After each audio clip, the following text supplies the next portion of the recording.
Bonjour à tous et bienvenue sur cette page. Aujourd'hui, en matière politique, on va parler d'un point particulier, le franquisme.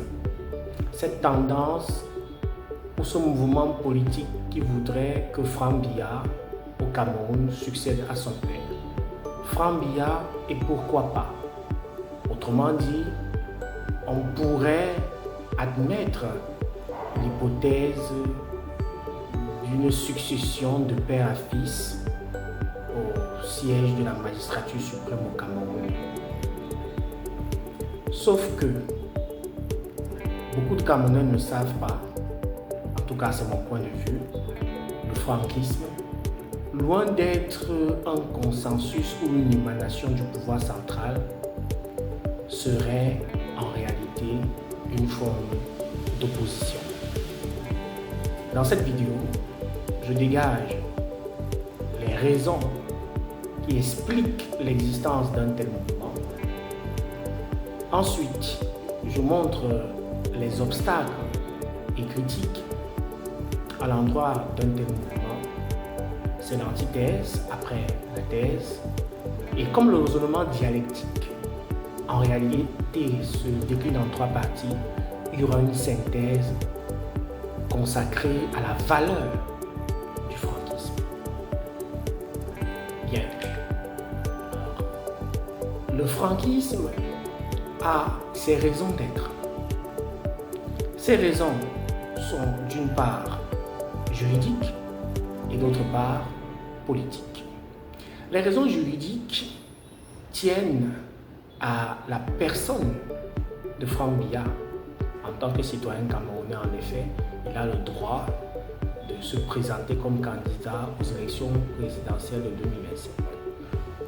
C'est vrai que l'idée d'une campagne serait pour le moment exclue. C'est vrai que lui, il n'en parle pas pour lui-même. Sa sortie en France, à Nantes, a été claire, c'est le père qui est candidat. Mais dans l'imaginaire, dans la possibilité, du point de vue du droit, il a bel et bien le droit, s'il le veut, avec son mouvement distinct du RDPC, d'être candidat. Le problème, c'est que c'est ce jour-là que Franck Biya prend la carte du parti, ce qui fait déjà réfléchir. Donc, même s'il a plusieurs fois porté les chars en accompagnant son père lors des cérémonies, il n'a jamais été membre du RDPC. C'est le côté négatif de l'interprétation. Mais le côté positif, c'est qu'il peut donc devenir candidat du RDPC. On ne sait jamais. Il peut avoir un congrès entre maintenant, janvier 2025, et octobre. Congrès à l'issue duquel le père le propose. Mais à regarder le comportement du père et de ses créatures, on ne ressent pas un relâchement. Bien au contraire, on a l'impression que l'équipe en place se sent capable de continuer à diriger le destin des Camerounais.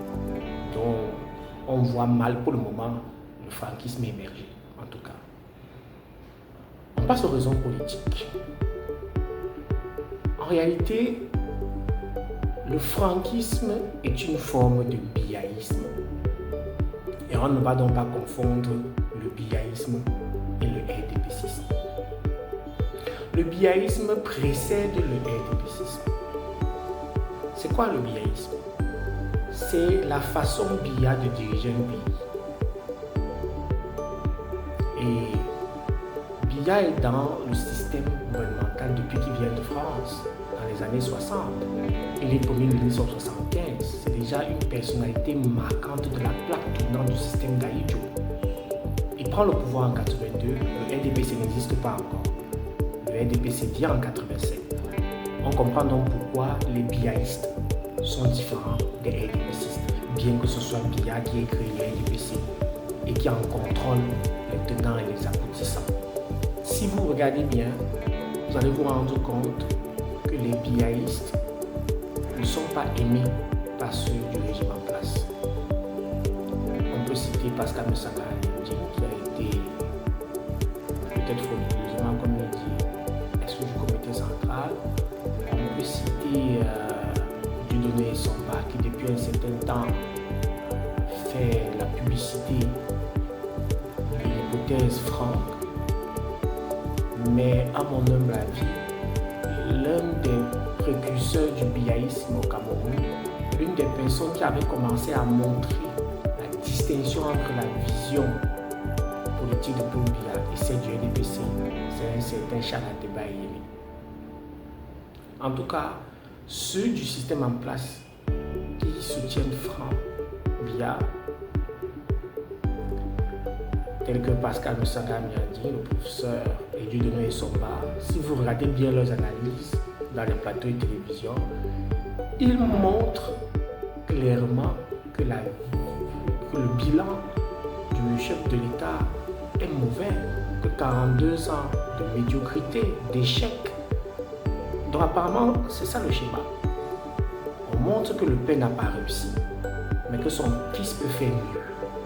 Voilà le fondement politique du biaïsme. C'est-à-dire qu'après Biya, c'est Biya, mais un autre Biya. D'où le changement dans la continuité ou la continuité dans le changement. En réalité, le franquisme est une sorte de révolution au sein de l'appareil étatique. Mais cette révolution fait face à beaucoup d'obstacles.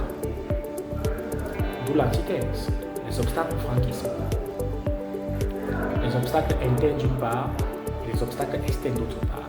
Les obstacles internes sont ceux qui concernent tout simplement le système en place. Ça veut dire que ceux qui s'opposent au franquisme sont les barons du système, les barons du régime.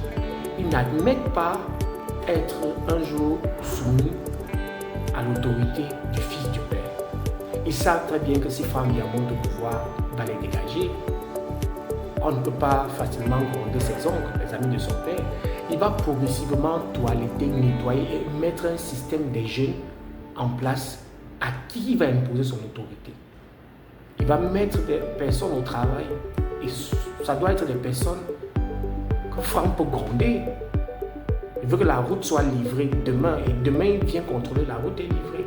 Je veux que l'énergie soit fournie, je veux que l'éducation soit comme ceci, qu'on ne paye plus l'APE, ainsi de suite. Il ne veut plus entendre parler de préfet ou de sous-préfet. Il veut un système américain par exemple. Et on applique à la lettre. Avec les jeunes, ça va plus vite. Donc, les vrais obstacles du franquisme sont internes, à l'intérieur du système en place. L'équipe dirigeante actuelle ne digère pas qu'on puisse parler du franquisme. Rappelez-vous quand le président Emmanuel Macron vient au Cameroun, il y a une banderole en plein cœur de Yaoundé où les franquistes annoncent la bienvenue. Mais il a fallu que le DCC Mbondo Ayolo, très tôt avant midi, demande qu'on fasse descendre la banderole. Parce qu'elle faisait déjà tendance à une monarchie. Elle semblait préparer les citoyens à une succession. Et puis, ça allait dans tous les sens. Donc, même s'il y a des obstacles externes, c'est-à-dire en dehors de l'appareil étatique, les vrais obstacles au franquisme sont à l'intérieur. Le cas Franck ne fait pas chorus, il ne fait pas l'unanimité. Bien au contraire, il a plus d'adversaires au sein de l'appareil de son père que dans le peuple. Et voilà pourquoi cette hypothèse a du mal à émerger. Hypothèse Franck. On a l'impression que les sorties de Franck sont celles qui voudraient être contrôlées par le système en place. Qu'il ne fasse des sorties que lorsqu'on l'a envoyé de manière explicite, de manière expresse. Parce que le système sait que si ce gars est lâché, s'il est libre, s'il se meut de lui-même, mais attends, il peut renverser la tendance. Il peut se faire aimer par le peuple. Et ça va devenir un personnalisme se détachant de l'appareil étatique et valant mieux que lui. Bien, prenons les deux hypothèses possibles. Le père impose Franck. Parce qu'on ne va pas dire que le système choisit Franck. Ce système n'est pas prêt à choisir Franck de manière volontaire. Le père impose Franck. Il prend le pouvoir. Je vois difficilement le peuple camerounais s'y opposer. comme le démontre bien M. Dieudonné Somba, le peuple en lui-même n'a pas les moyens, la logistique nécessaire pour faire obstacle à une telle réalité. S'il est au pouvoir, s'il s'assoit au pouvoir, on va s'y opposer comment, en quoi faisant? S'il a l'armée entre ses mains, ce sera difficile.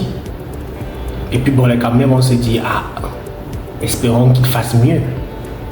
Peut-être que les putschs viendront de l'intérieur du système, comme ça a été le cas pour son père dans les années 82-84, quand Ali Diouro l'a choisi. Et peut-être c'est ce que son père craint. Mais je ne vois pas le peuple camerounais en lui-même se révolter de une guerre, non. Ce seront des parents du système qui, ne voulant pas supporter la transparence ou bien la rigueur d'un nouveau management politique, ils voudraient le faire tomber. Ça, c'est la première hypothèse. Autre hypothèse, Franc lui-même se constitue en tant que personnalité politique capable de soulager les Camerounais dans leur souffrance ou bien face à la vie chère. Là, c'est une autre piste. Et c'est ce que le mouvement franquiste est en train de faire, de se constituer en une sorte d'idéologie qui voudrait montrer aux Camerounais que Franc peut bien gérer le pays, qu'il peut faire mieux que son père. Sauf que Franc semble ne pas accompagner cette idée. Apparemment, il reste en retrait sur le mouvement qui convainc les citoyens. Dans l'hypothèse où Franc se présente comme un candidat, comme une personnalité politique qu'on peut aimer, le résultat sera le même. Le peuple peut bien l'aimer, mais ses vrais opposants seront à l'intérieur du système de son père. Dans mon humble avis, le franquisme, en réalité, est une sorte d'opposition interne au système, est une sorte de révolution inhérente au régime. Le Camerounais lambda considère le franquisme comme une pression qu'on lui met pour imposer une succession à la tête de l'État. Je n'ai pas la même appréhension. J'ai plutôt l'impression qu'autour 30 ou 35% de l'appareil dirigeant au Cameroun tolère ou admet l'hypothèse Franc. Elle n'est pas une hypothèse qui émane de la volonté réelle du pouvoir central en place. Elle est plutôt une sorte de volonté de changer. Surtout que le père n'a jamais de lui-même manifesté une certaine dynastie au sein de son système. Il a toujours affirmé, bien au contraire, que le Cameroun n'est pas une dynastie et il n'est pas question de penser à une succession à la tête de l'État par hérédité. Donc je me dis que Paul Biya lui-même, bien qu'il ait parlé de transition générationnelle, n'est pas en train de faire qu'on voit clair en son jeu. Paul Biya lui-même n'est pas franquiste, mais Franc est biaïste. Et biaïste se dresse apparemment contre le RDPC. Ou alors le RDPC broye ou semble broyer. J'ai l'impression l'hypothèse Franc. Étant un parti démocratique, le RDPC prend le franquisme comme quelque chose qui devrait passer par les urnes et non par la force. Et c'est normal.